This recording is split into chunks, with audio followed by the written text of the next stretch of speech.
Psicólogando, um diálogo entre os psicólogos da assistência estudantil da UFRA. O nosso objetivo é levar um pouco mais de informação para vocês, os nossos ouvintes, através de um bate-papo sobre os mais variados assuntos. Eu sou a Daça, psicóloga do campus de Capitão Poço. Eu sou o Thiago, sou psicólogo do campus de Capanema. Eu sou a Cláudia, psicóloga do campus de Paraupebas. Eu sou a Stephanie, psicóloga do campus de Belém. Eu sou a Suzane, psicóloga do campus de Tomé-Açu. Nesse episódio, nós vamos falar sobre a temática de dependência emocional. Aproveitando que o mês de junho é o Dia dos Namorados, e aí é um mês em que as pessoas estão mais românticas, querendo estar mais grudado no seu amado. Mas será que todo esse grude é saudável? Então, para conversar com a gente sobre esse tema, a gente convidou a psicóloga Rosana Lemos Faraon. Ela é mestre em teoria e pesquisa do comportamento, especialista em psicologia da educação, em transtornos alimentares, saúde mental e relacionamentos, e possui 17 anos de experiência clínica. Bom dia, Rosana. É uma alegria tê-la conosco, é uma honra estar aqui conversando contigo.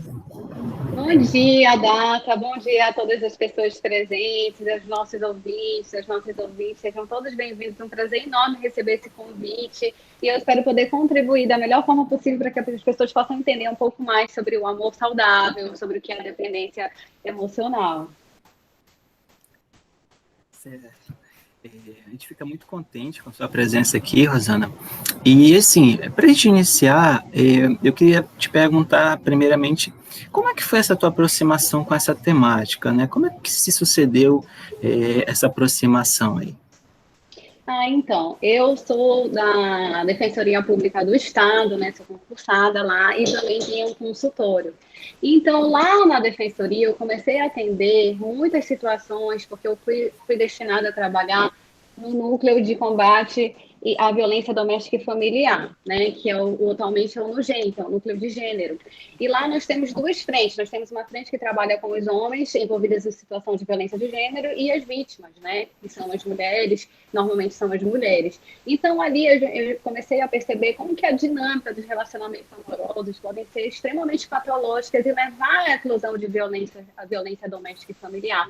Então, foi aí que eu comecei a cada vez mais ler, procurar pesquisar mais sobre o assunto, no sentido de ganhar um conhecimento que eu pudesse ajudar essas pessoas a construírem relações mais saudáveis, né? Então foi a partir daí que nasceu esse desejo tão grande de poder ajudar. E lá na Defensoria, eu estou à frente da construção dos grupos de reflexão com os homens, em que, através de toda a nossa metodologia do trabalho, todo esse conhecimento e respaldo teórico na área do amor, dos relacionamentos, a gente conseguiu diminuir a reincidência criminal de 75% para apenas 0,44% ao longo desses 10 anos de trabalho com esses grupos de reflexão.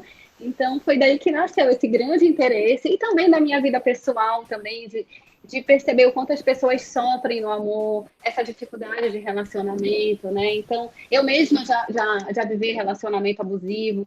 Então, tudo isso me aproximou cada vez mais dessa temática, de forma que eu pudesse utilizar esse conhecimento, essa experiência, para ajudar as pessoas a terem relações mais saudáveis no amor e na vida, né? Legal, Rosana. E, assim, o Thiago perguntou, né, como que ocorreu essa aproximação com a temática. Mas aí, então, que já complementando, né, queria que você explicasse um pouquinho para os ouvintes o que seria a dependência emocional. Uma ótima pergunta.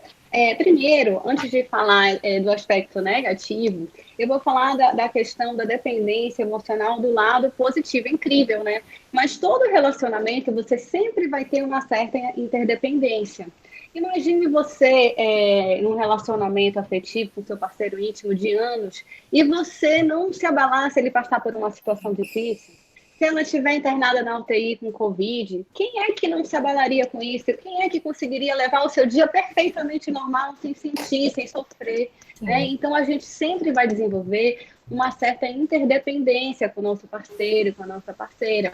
E isso não tem problema nenhum, nós somos humanos, nós não somos robôs. Né? Você imagina, Thiago, você com a sua com a sua parceira ou com seu parceiro, né? Lá no hospital sofrendo, você está super bem no seu trabalho, rindo, se divertindo, como se nada estivesse acontecendo. Então, um certo grau de dependência é saudável, tá? Aquelas pessoas hiper independentes, hiper autossuficientes, aqueles que não querem depender de nada nem de ninguém, também existe algo de patológico nisso. A pessoa não está se permitindo, né, viver uma relação a dois, não está se permitindo a entrega. Mas, falando agora sobre o lado negativo, né, da questão da dependência emocional, a gente percebe que a dependência emocional é um vício, né? Um vício como se fosse, por exemplo, um vício de cocaína, um vício em álcool, né? Então, a pessoa passa a ter verdadeiras crises de abstinência na ausência daquela pessoa. Ou mesmo, em situações, por exemplo, você tenta falar com a pessoa, você não consegue falar e a pessoa começa a sentir uma ansiedade muito grande, mal-estar, uma angústia, né? Da mesma forma que a pessoa que está precisando da droga sente também, né? Então, a dependência emocional é um vício. Não se trata tanto sobre amar aquela pessoa, sobre admirar aquela pessoa. Se trata muito mais sobre a necessidade de preencher o seu vazio interior, sobre a necessidade de não ser rejeitada e não ser abandonada. Não é que a pessoa ame tanto a ponto de sofrer, de estar longe. Não se trata sobre amor. Se trata sobre o medo de ser abandonado, o medo de perder é o que prevalece nessas relações de dependência emocional. Uhum. Certo. E, Rosana, assim, como a gente consegue identificar as características de uma pessoa que tem esse comportamento de dependência emocional? Nós temos vários sinais, várias características, né? Primeiramente, essa sensação de abstinência, aquela sensação de angústia, de mal-estar pelo fato de você não estar conseguindo acessar aquela pessoa, aquela sensação de que você está se sentindo muito, muito abandonada, se sentindo apresentando até certos sinais de depressão por não estar perto daquela pessoa, não conseguir acessar, né? Essa pessoa viaja e aquela pessoa não consegue ver sentido sentar do lado daquela pessoa.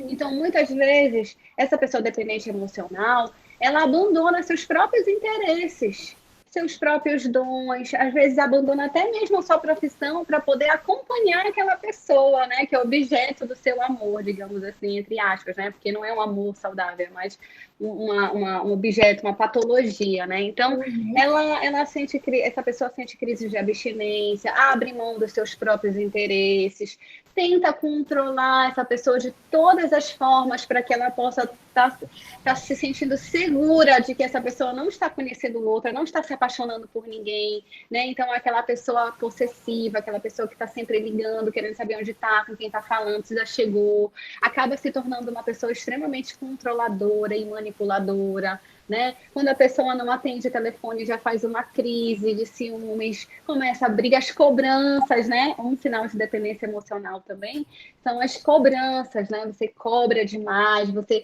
pergunta por que não ligou, por que não atendeu o telefone, por que não vai passar o dia com ela, ao invés de ir para o futebol, jogar futebol com os amigos, por exemplo. E eu falo ela, mas muito bem pode ser ele, tá bom? Mais para frente a gente vai falar sobre essa questão de gênero. Sim. Porque a gente vê em ambos, tanto no homem quanto na mulher, tá? Então, esses são os principais sinais da questão da dependência emocional. Eu acho, assim, que também falta para a questão do dependente emocional autoestima, né? Autoconfiança, você enxergar que você é uma prioridade, né? Porque o dependente emocional, ele tende a se anular pelo outro, né? Abandona seus interesses, abandona até mesmo a profissão, a própria profissão para poder acompanhar aquela pessoa. Então, é um abandono de interesse, é uma anulação, né? Um aniquilamento do ego, da autoestima. Então, essa é uma das características, né? A função daquela pessoa, o sentido da vida daquela pessoa é estar perto daquele objeto do amor. É estar perto, nada mais se torna importante. Rosana, uma das características que a gente vê de forma bem clara é o quanto que uma pessoa dependente emocional cuida do outro na expectativa de que esse cuidado ele retorne. E aí a gente começa a identificar que ela entra em sofrimento quando essas expectativas elas não são atingidas, não é mesmo? Exatamente. Por isso a questão da cobrança, né? Então, ela cobra aquela atenção, ela se doa demais, mas, ao mesmo tempo, ela exige um retorno, né? Então, por isso que você vê que não é bem exatamente o amor nessa relação, né? É uma relação mesmo de buscar atenção, de preencher vazio, né? De depender mesmo, né? Não se trata sobre uma relação, não é muito amor, o problema não é o amor, o problema, na verdade, é a ausência de amor, né? A ausência de amor.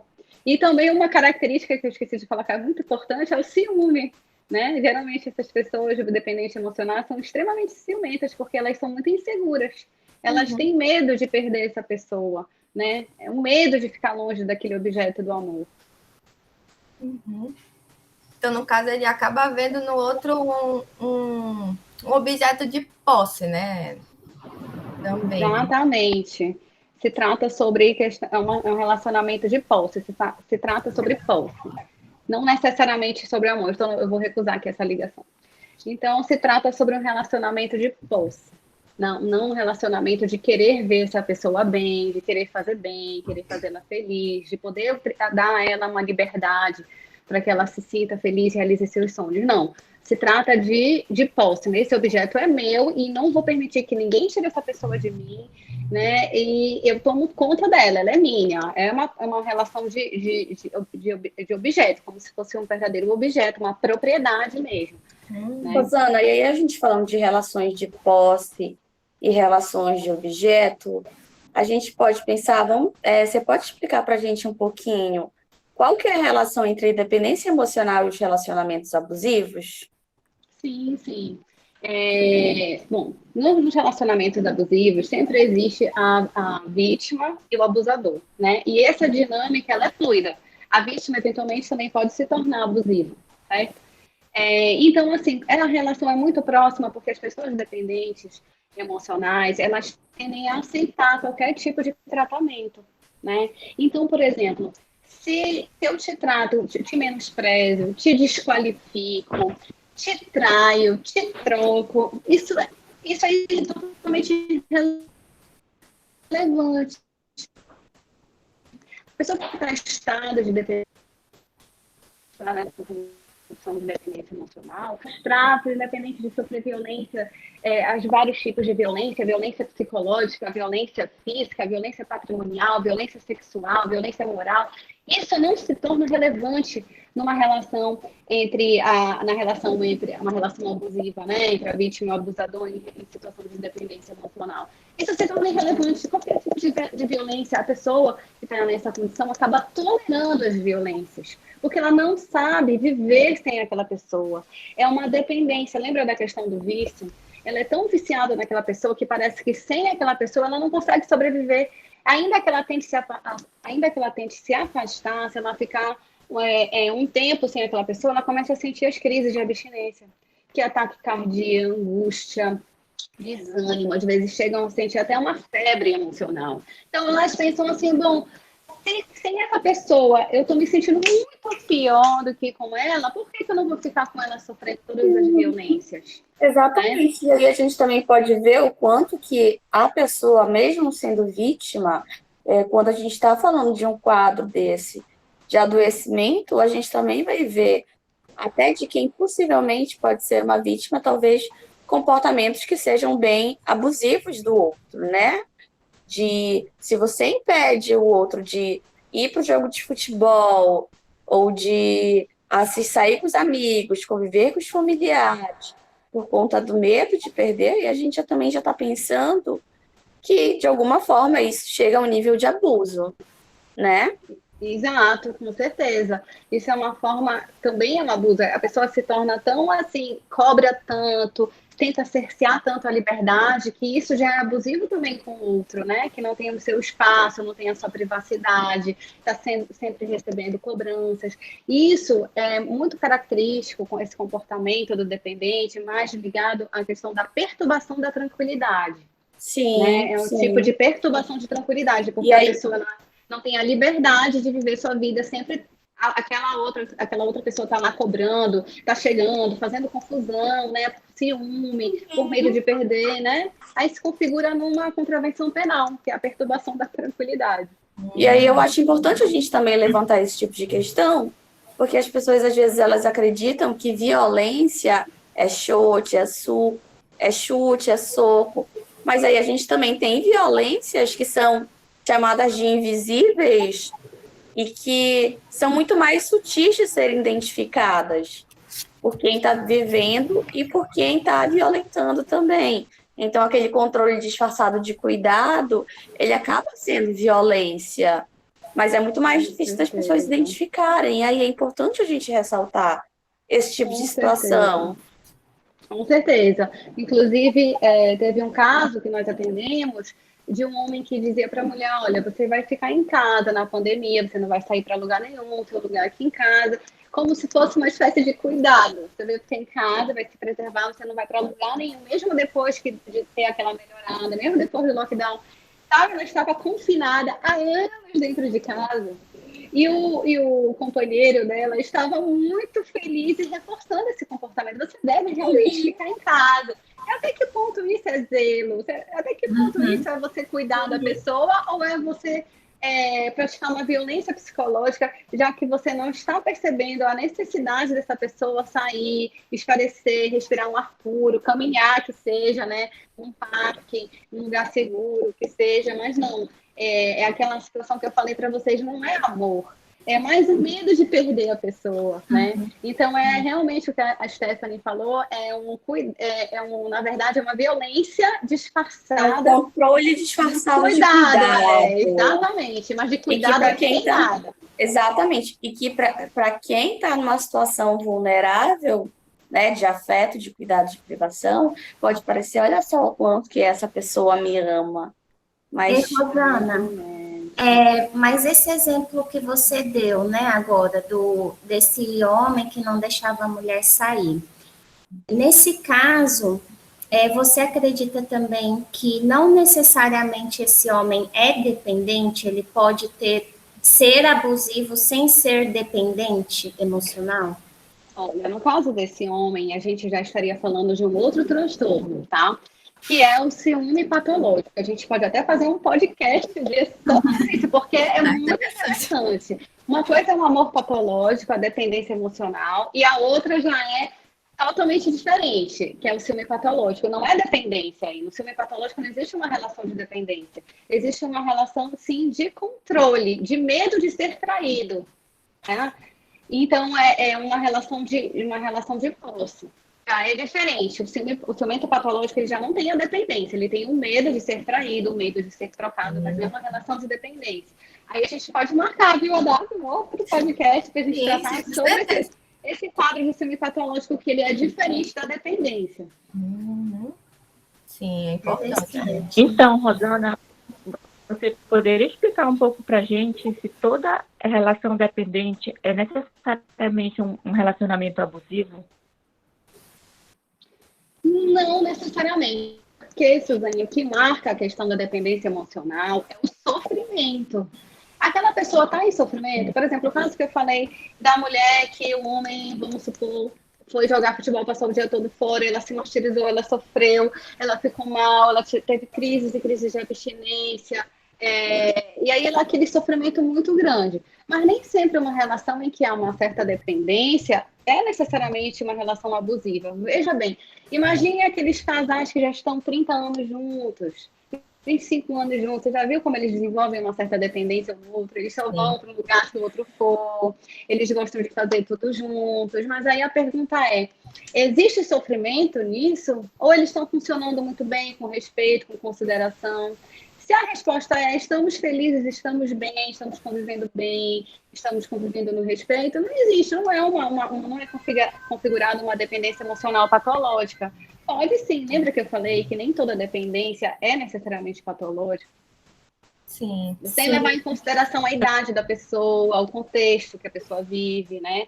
Quando você chega lá para a terceira idade, no envelhecimento, lá a partir dos 65, 70 anos, você já vê essas características, eles se tornam um pouco mais dependentes um do outro, mas é uma característica mesmo dessa fase da vida, que não implica necessariamente em dizer que é uma dependência patológica. Sim.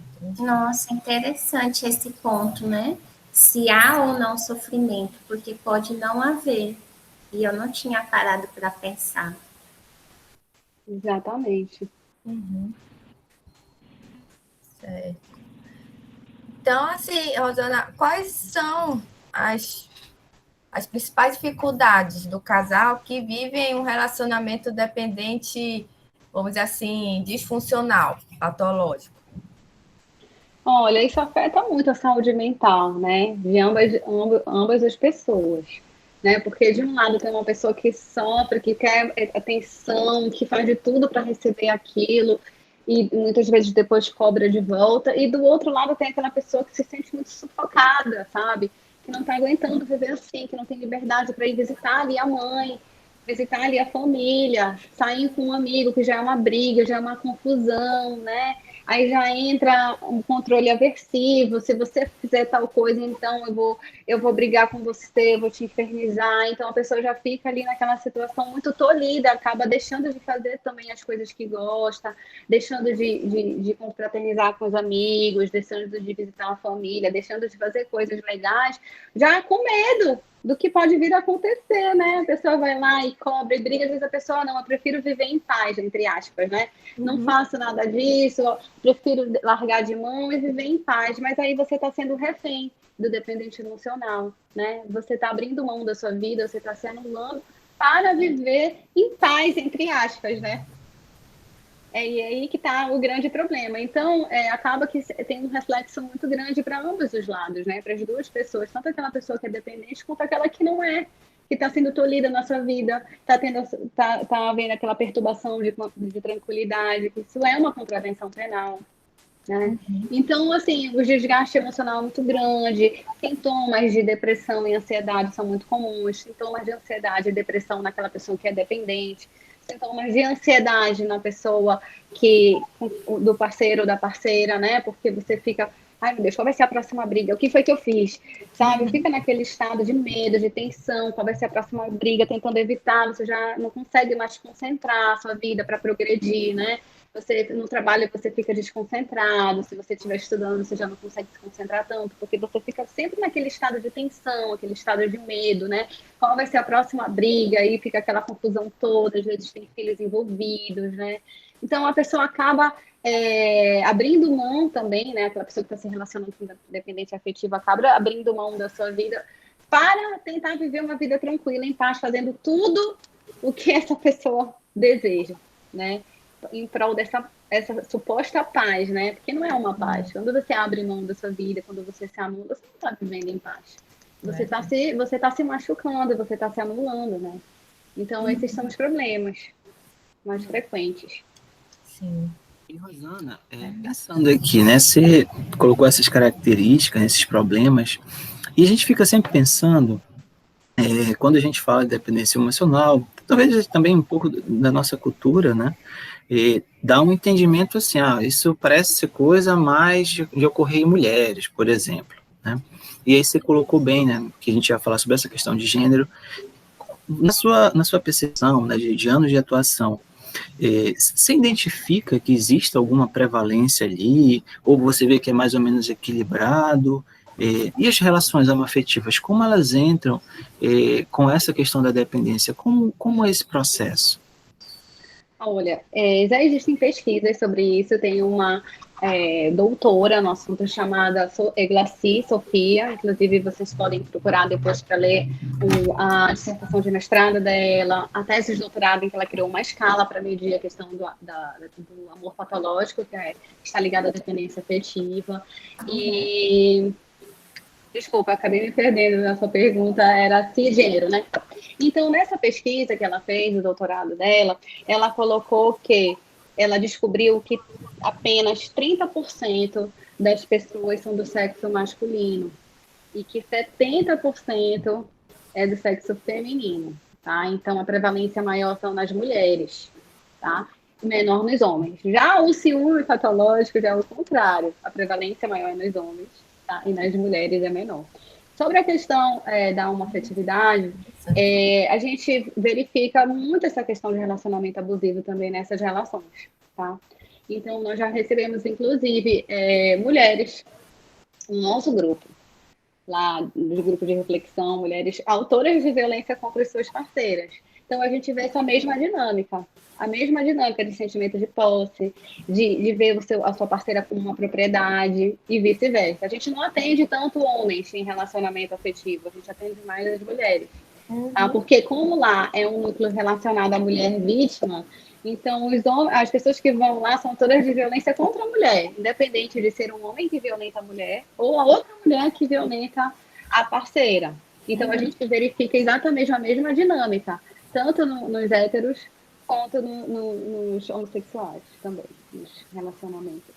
Rosana, e já pegando esse gancho, né, que você falou da prevalência em mulher, você acha que de alguma forma a cultura ou até mesmo a religião influenciam nesse quesito? Porque quando você citou o exemplo das mulheres que deixavam suas vidas para viver em função do outro, do marido, me parece muito familiar com alguns anos atrás, né, das esposas em casa, vivendo a vida, aguardando o marido, né?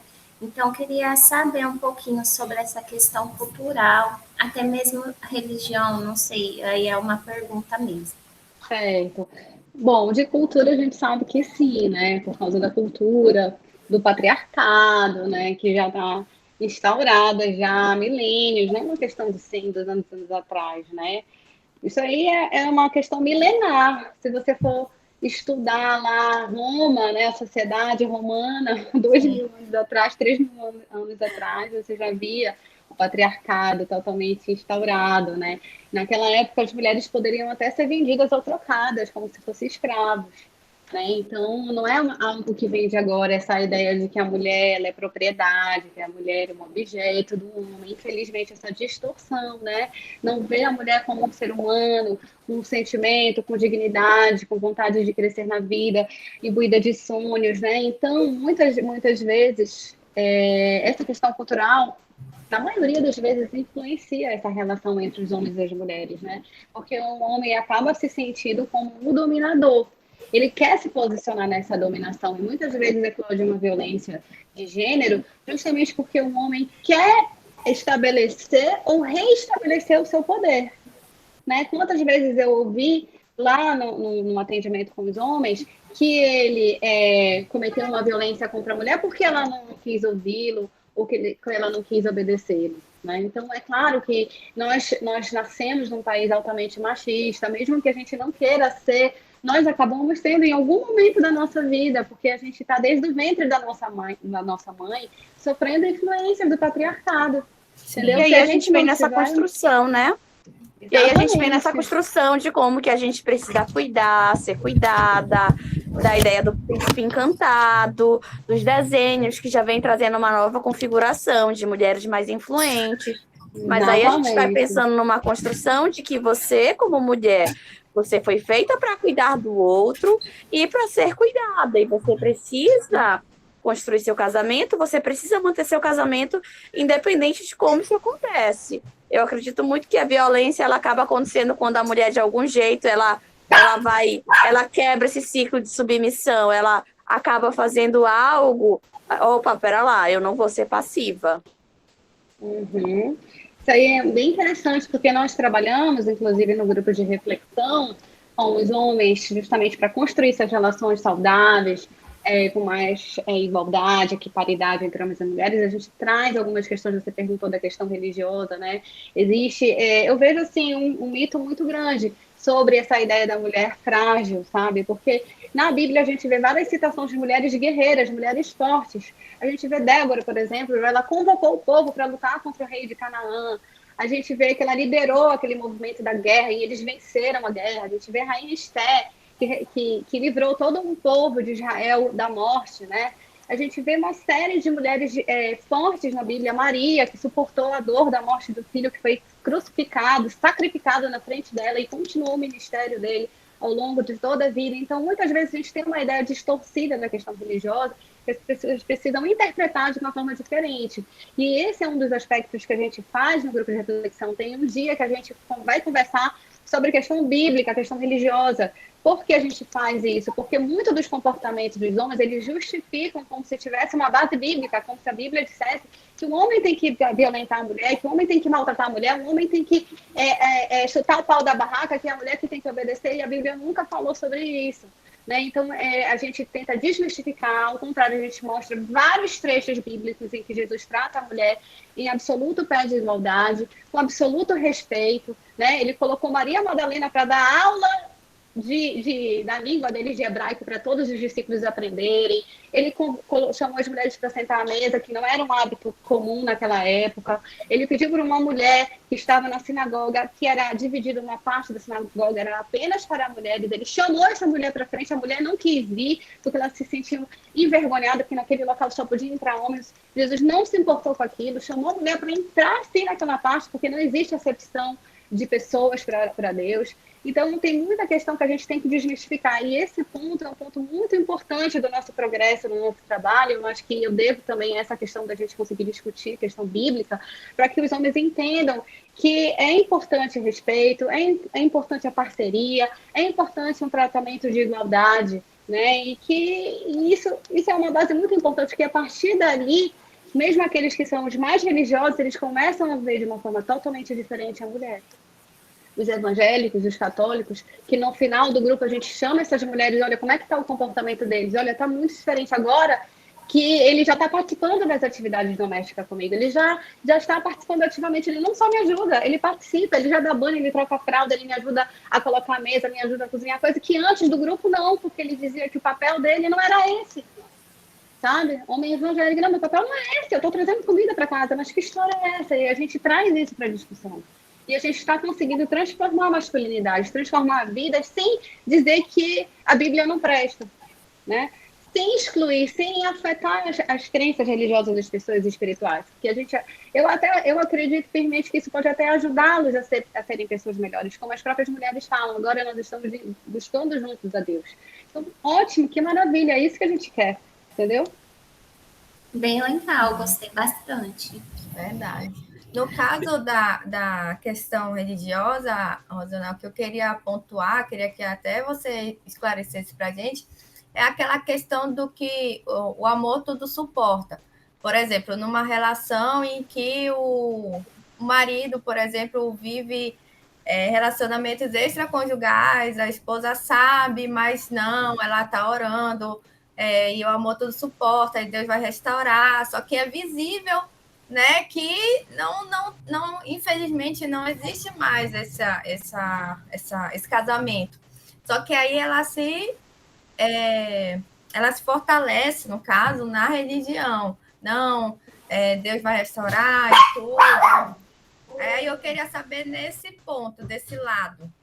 Ah, sim, sim. Bom, nessa questão a bíblica que coloca o amor tudo suporta, né? O amor tudo espera, o amor e isso a gente a gente pensa que esse tipo de amor é o amor que a gente tem que ter, por exemplo, com uma relação afetiva de aturar tudo, aturar a violência física, psicológica, patrimonial, todos os tipos de violência, porque a Bíblia diz que o amor suporta tudo, o amor é sofredor, mas, na verdade, o amor a que se refere é o amor de Deus por nós, né? É totalmente diferente, não é numa relação conjugal ali, né? Então, até esse ponto a gente traz, né, para a reflexão dos nossos grupos sobre essa questão do amor, porque é uma distorção, não é isso que a gente espera, que a pessoa suporte traição, violência e fique ali, não é isso, sabe? A gente precisa viver relações saudáveis, pautadas no respeito, pautadas no amor mesmo, de você ouvir aquela pessoa, de você levar em consideração. Não existe aquela ideia de que eu vou dominar tudo aqui e você vai simplesmente ser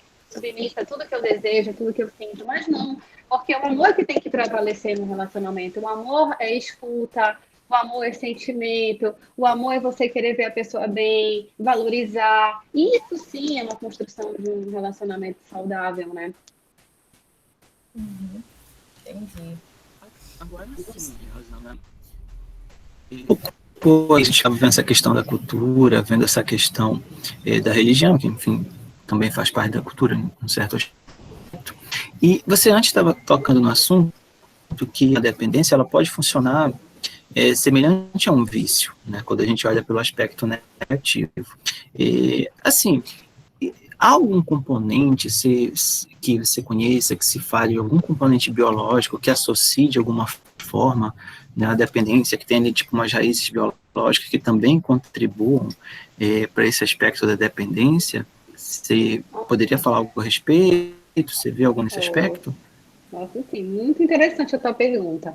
Bom, assim, pelos estudos que eu tenho feito e pesquisado bastante, eu não tenho encontrado componentes biológicos. O que eu encontrei foi a questão da teoria do John Bowlby, em que ele fala sobre os tipos de apego, o vínculo que se estabelece com as pessoas. Então, é a partir desses vínculos que ocorre ao longo da trajetória de vida que vai fazer com que essas pessoas fiquem mais suscetíveis a uma dependência emocional, a um amor patológico.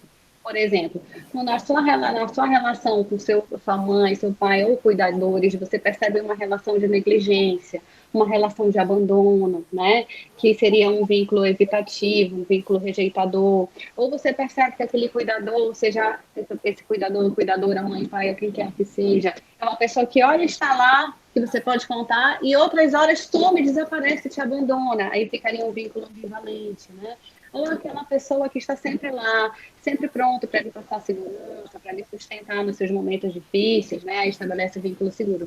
Então, a partir dessas relações, do estabelecimento desse apego, desses vínculos emocionais, a gente percebe sim as alterações biológicas e bioquímicas, né? Essas pessoas podem ter. Está comprovado já que essas pessoas têm um estudo, se não me engano, de Lee, os estilos do amor, que ele fala sobre que esse estilo de apego, né, que tem uma relação com a questão do amor saudável ou amor patológico, certo? Então, que esse estilo de amor mania, que esse estilo de dependência, de cobrança, de medo de perder, existem fatores bioquímicos já desenvolvidos ao longo da trajetória de vida e geralmente essas pessoas tendem a ter ansiedade ou depressão ou ambos.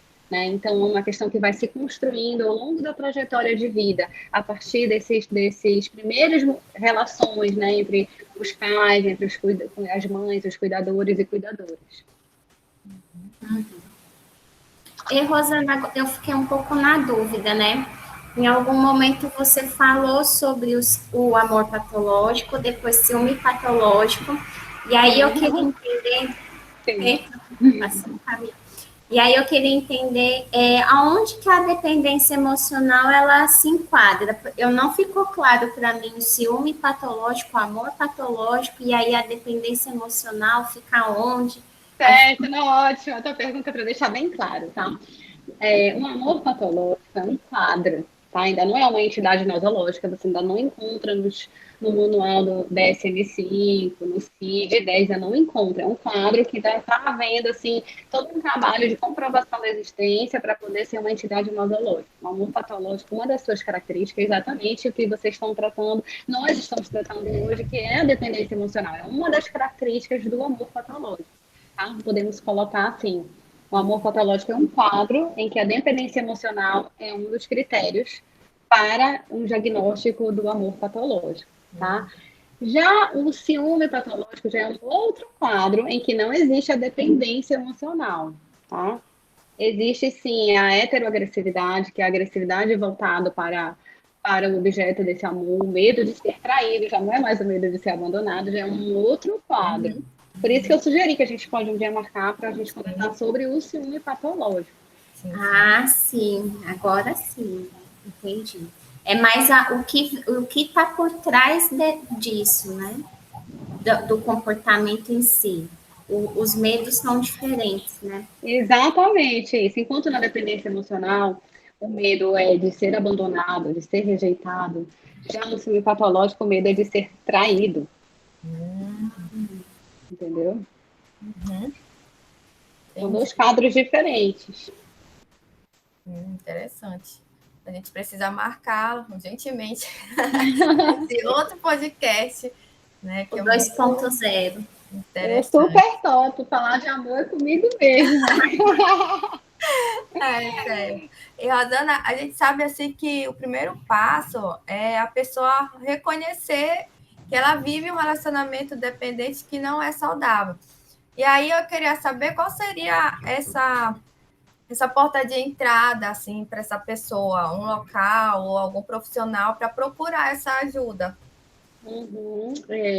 Essa questão do dependente emocional, eles são plenamente conscientes que eles têm esse problema. Você dificilmente vai encontrar uma pessoa que diga, é mesmo, agora que eu percebi que eu sou assim.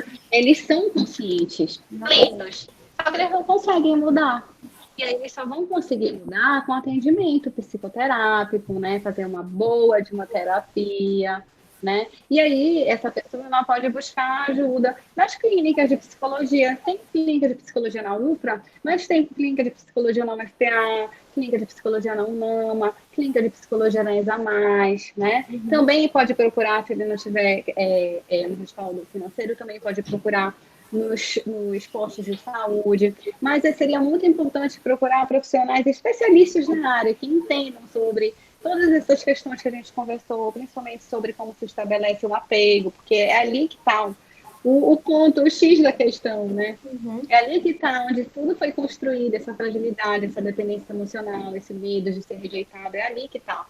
Né? Então, é muito importante que se procure um profissional especialista na área, qualificado, para que possa ajudar a superar esse quadro. Lá na Defensoria Pública, nós temos lá no núcleo de gênero, um prédio só para as mulheres, um grupo. Nós temos um grupo de reflexão voltado para essas mulheres com esse tipo de transtorno, que é o transtorno do amor patológico, é gratuito. E temos no Gen Homem, né, que é um outro prédio separado, que não pode misturar esses grupos de reflexões para os homens.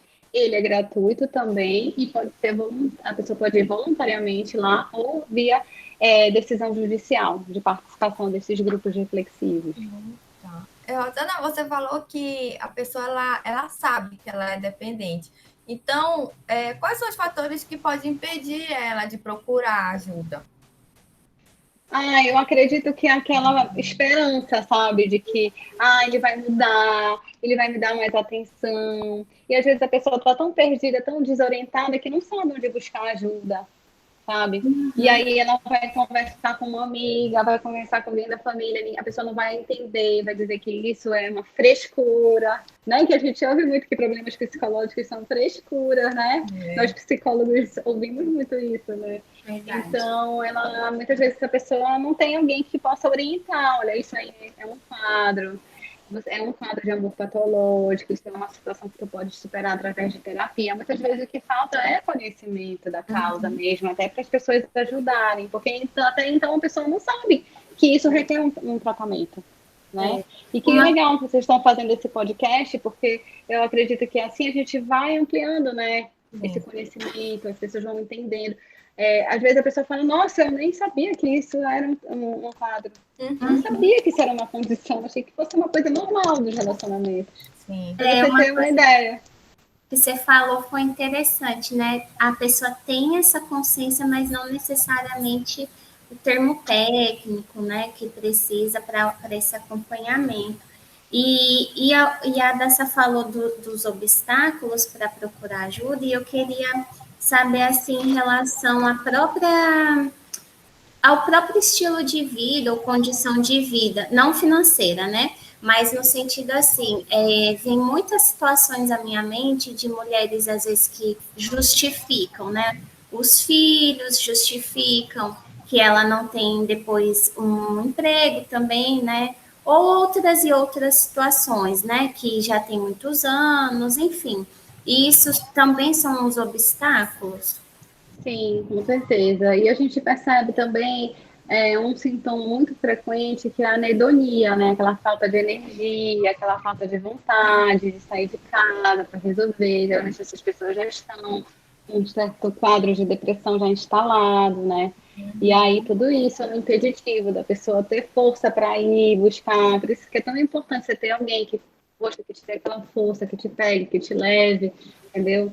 Alguém para te ter uma rede de apoio mesmo, é muito importante ter uma rede de apoio familiar, social, comunitária, uma rede de apoio de igreja, sabe? Que a pessoa vai lá e recebe uma força, uma ajuda, né? E não ficar isolada das pessoas do mundo dentro de casa. Eu acho que isso Isso é o pior quadro que existe, né? Para uma pessoa estar sofrendo ali, não conseguir conversar, não ter rede de apoio nenhuma, e ela acaba sofrendo mais do que deveria, justamente porque ela está confusa, né? Ela não sabe o que fazer.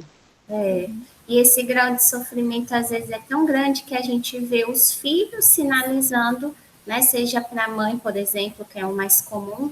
Olha, mãe, ele não te quer, e tá falando do pai deles, né? E ainda assim a mãe não consegue se movimentar e sair daquela paralisia que a dependência deixa, né? Isso, é por isso que é considerado um vício. Entendeu? Por isso que é um vício. É muito difícil a pessoa largar um vício sem ajuda, né? Imagina uma pessoa viciada em cocaína. Dificilmente, tem até casos, mas são raros, mas a maioria das pessoas precisa de uma ajuda psicológica, psiquiátrica, né? Para conseguir se libertar desse vício. Então, existe a dependência emocional, o amor patológico, é um vício. É um vício. E você precisa de tratamento especializado para você conseguir também, da mesma forma que você se liberta de uma cocaína, por exemplo, de uma dependência em álcool, você consegue se libertar dessa pessoa, né? E viver de uma forma mais autônoma, mais independente. Não necessariamente você tem que deixar essa pessoa, mas se você se cuidar, você consegue manter uma relação mais saudável. Porque não necessariamente o parceiro ou a parceira tem comportamentos ruins, né? Exato. Não necessariamente. Não é em toda relação de amor patológico que você vai verificar um agressor, um autor de violências, né, contra a mulher, ou vice-versa. Não.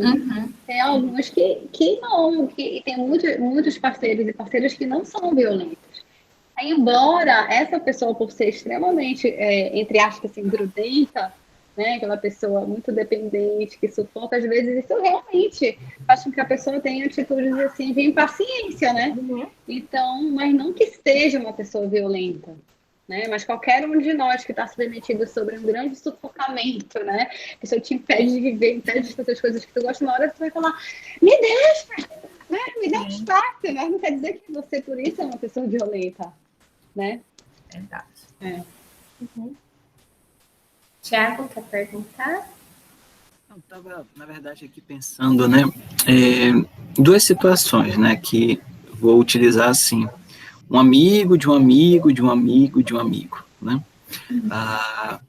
bem pensando sobre isso, né, uma história de uma pessoa, isso sempre me deixou muito intrigado, né, isso é um caso muito antigo, enfim, como eu falei, de um amigo de um amigo de um amigo, né, e eu lembro que essa pessoa falava, assim, que em um dado momento teve um dado relacionamento e que existia um medo muito forte da perda dessa pessoa, né? E eu sempre achei aquilo muito louco, né? Porque era, assim, muito forte, né? Nessa época eu ainda era bem jovem, eu nem cursava faculdade, mas enfim, isso é outra história. E essa pessoa, ela, com esse receio de ser, né, de ser traído, de ser traída, essa pessoa, ela trancava o parceiro, a parceira, no cadeado, no quarto, né, para que ele não fugisse, não saísse dali, e, enfim, não chegasse a trair e tudo mais.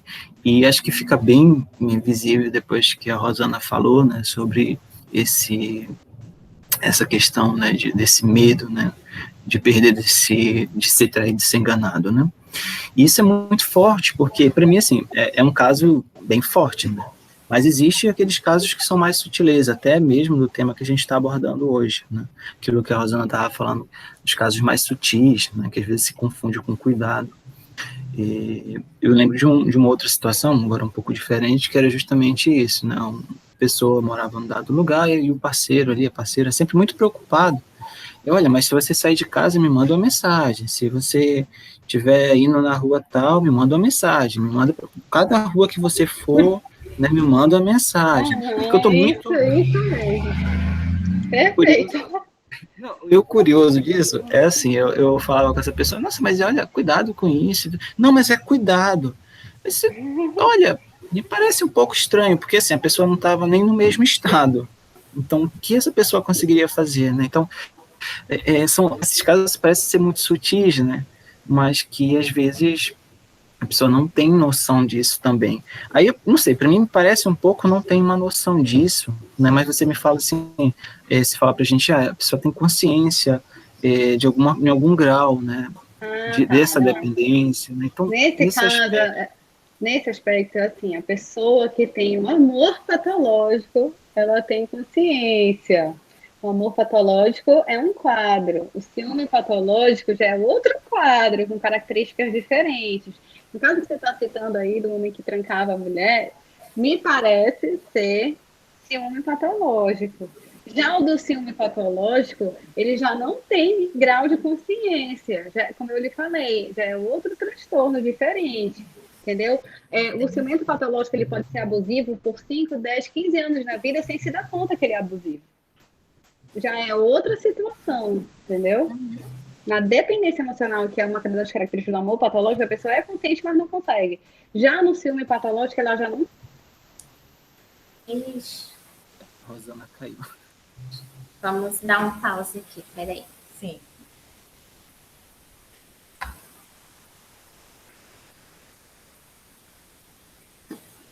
Deu pause, Cláudia? Eu dei pause aqui. Coisas da internet, né? Na verdade, eu falhei agora, porque era pra gente não ter falado nada e tu ter dado pause. Eu falei um vixe no final. A próxima vez a gente tem que estar... Peraí, deixa eu dar um... Peraí. Não, deixa eu ver se ela está ouvindo a gente. Rosana, você está nos ouvindo?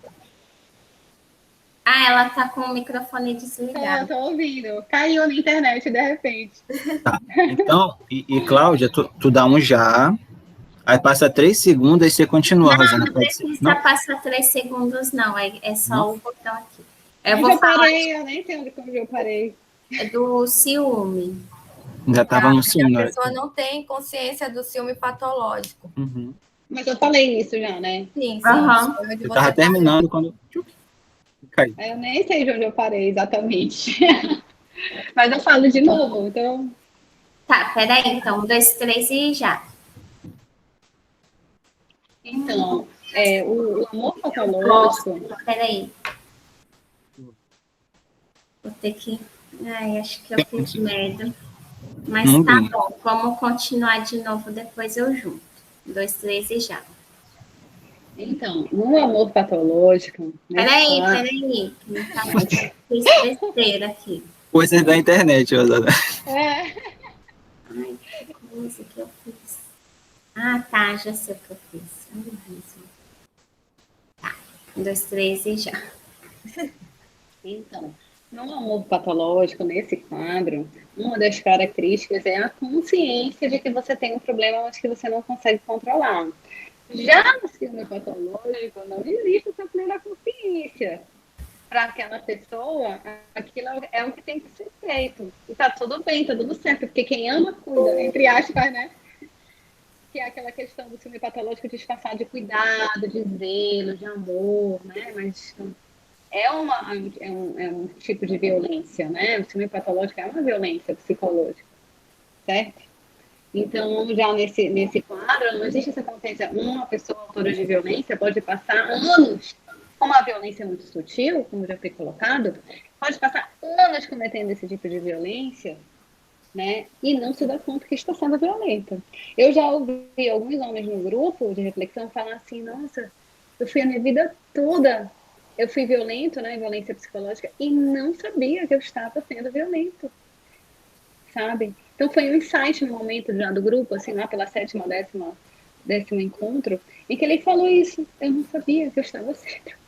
Porque para ele aquilo é o normal, é a nossa cultura, né? Não, o homem tem que zelar, o homem tem que cuidar da mulher, o homem isso, a mulher tem que ficar lá, tem que obedecer e tal. Então ele não se deu conta que ele estava cometendo esse tipo de violência contra a mulher, entendeu? Esse zelo, né? Uhum. E, Rosana, esse podcast, ele não se limita apenas à UFA, né? É um instrumento de divulgação de informações importantes que a gente quer levar para a comunidade externa também. Muito importante eles terem essa clareza. E aí eu queria também que você deixasse algumas indicações de filmes, né, sobre esse tema, ou de série, ou de livros, né, que possam ajudar. Legal. Bom, eu vou deixar para vocês o livro, que é O Amor Patológico, da autora Eglacy Sofia. Tá? Tem uma série na Netflix que, se eu não me engano, é Bom Dia, Verônica. É isso? Vocês já viram? Uhum. Que trata sobre essa questão do amor patológico. Eu não posso falar detalhes, mas mostra como que a mulher acaba entrando no mundo do crime por essa questão do amor patológico, né? E, bom, já indiquei um livro, já indiquei uma série, e convido vocês a conhecerem meu Instagram, que é @RosanaLemosFaraon, em que eu trato sobre essas questões do amor patológico, ciúme patológico, relacionamentos, construção de relacionamentos saudáveis. Eu acho que a maioria das pessoas não vivem relações saudáveis porque simplesmente não sabem como construí-las. Né? Uhum. Então, lá eu gravo alguns vídeos, coloco informações relevantes sobre isso. Ah, legal. A gente deixa o arroba na descrição quando for publicar aqui. Certo, tá ótimo. Tá? Então, infelizmente, a gente já vai chegando ao fim desse podcast. Né? Eu quero agradecer imensamente a Rosana por todo o conhecimento que ela compartilhou aqui conosco. A gente aprendeu, nossa, sem palavras pelo que eu escutei, Rosana. E eu queria que tu pudesse fazer suas considerações finais, né? Ah, sim, não, eu queria também agradecer pelo convite. É sempre bom tratar sobre esse tema, é sempre bom ajudar as pessoas a ganharem consciência sobre o que é um amor saudável, né? O amor saudável é um amor que faz bem, um amor que não maltrata, um amor que te eleva, um amor que te qualifica, que te ajuda a progredir na vida, porque te dá aquela sensação de segurança, de tranquilidade, de paz de espírito tão importante para a gente alavancar a nossa vida em todas as áreas. Né? Então, que a gente possa identificar o amor patológico com seus sintomas, buscar ajuda, porque é assim, eu acho que quem optou por ser feliz numa relação a dois, pode ser feliz sim. Né? É só importante saber como construir essa relação plena, onde haja realmente como base um amor saudável, um amor verdadeiro, um amor pleno, que vai te fazer uma pessoa até melhor do que você já é, que vai somar na tua vida, né? Que vai multiplicar na tua vida, não vai diminuir, e nem complementar, porque você não é um ser pela metade, você é um ser completo. Né? Muito legal, Rosana. Obrigada, viu? Obrigada, gente. Obrigada. Obrigado, Rosana. Um grande abraço. Grande abraço a todos. Beijo. Beijo. Até a próxima. Até a próxima, com certeza. Tchau, tchau. Tchau. A dessa saiu, foi? Meu Deus. Já concluímos. Pode parar de gravar? Patrick, pode parar.